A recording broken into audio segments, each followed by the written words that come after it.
in South Sudan, where as acknowledgement of his remarkable performance, he received Force Commander's Commendation.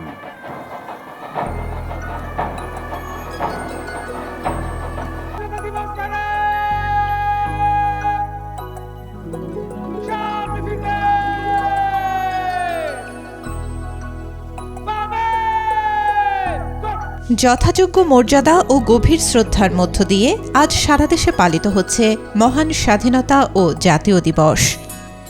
1971 সালের এই দিনে শুরু হয়েছিল বাঙালির মুক্তির দীর্ঘ 9 মাসের চূড়ান্ত লড়াই। রক্তক্ষয়ী যুদ্ধের মধ্য দিয়ে অর্জিত হয় আমাদের স্বাধীনতা।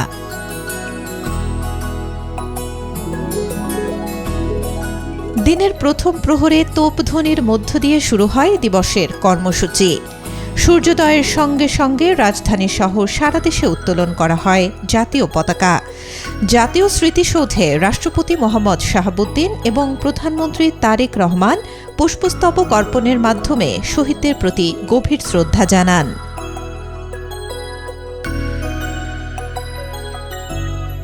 এ সময় উপস্থিত ছিলেন প্রধান বিচারপতি, মন্ত্রিপরিষদের সদস্যবৃন্দ, 3 বাহিনীর প্রধানগণ, রাজনৈতিক নেতৃবৃন্দ, কূটনীতিক, বীর মুক্তিযোদ্ধা এবং শহীদ পরিবারের সদস্যরা।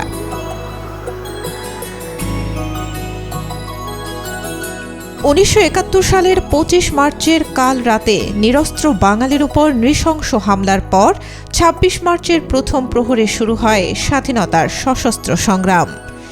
দীর্ঘ 9 মাসের যুদ্ধ এবং 30 লাখ শহীদের আত্মত্যাগের বিনিময়ে 16 ডিসেম্বর অর্জিত হয় চূড়ান্ত বিজয়।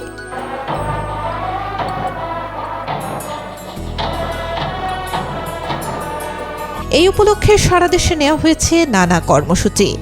শিক্ষা প্রতিষ্ঠানে অনুষ্ঠিত হচ্ছে কুচকাওয়াজ, সাংস্কৃতিক অনুষ্ঠান, রচনা, আবৃত্তি ও চিত্রাঙ্কন প্রতিযোগিতা। জেলা ও উপজেলা পর্যায়েও বীর মুক্তিযোদ্ধাদের সংবর্ধনা, ক্রীড়া প্রতিযোগিতা এবং আলোচনা সভার আয়োজন করা হয়েছে।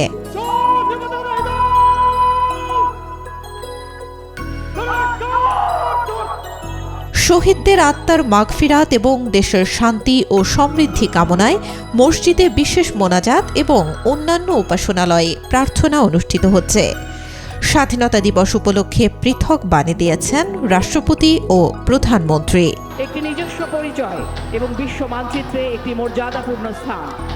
বাংলাদেশের মুক্তিযুদ্ধ ছিল বাঙালি জাতির দীর্ঘদিনের শোষণ, বঞ্চনা। সংবাদপত্রগুলো প্রকাশ করেছে বিশেষ ক্রোড়পত্র ও নিবন্ধ।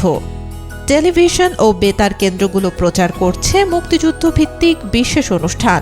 দেশের বিভিন্ন পর্যটন কেন্দ্রে আয়োজন করা হয়েছে বর্ণাঢ্য সাংস্কৃতিক অনুষ্ঠান।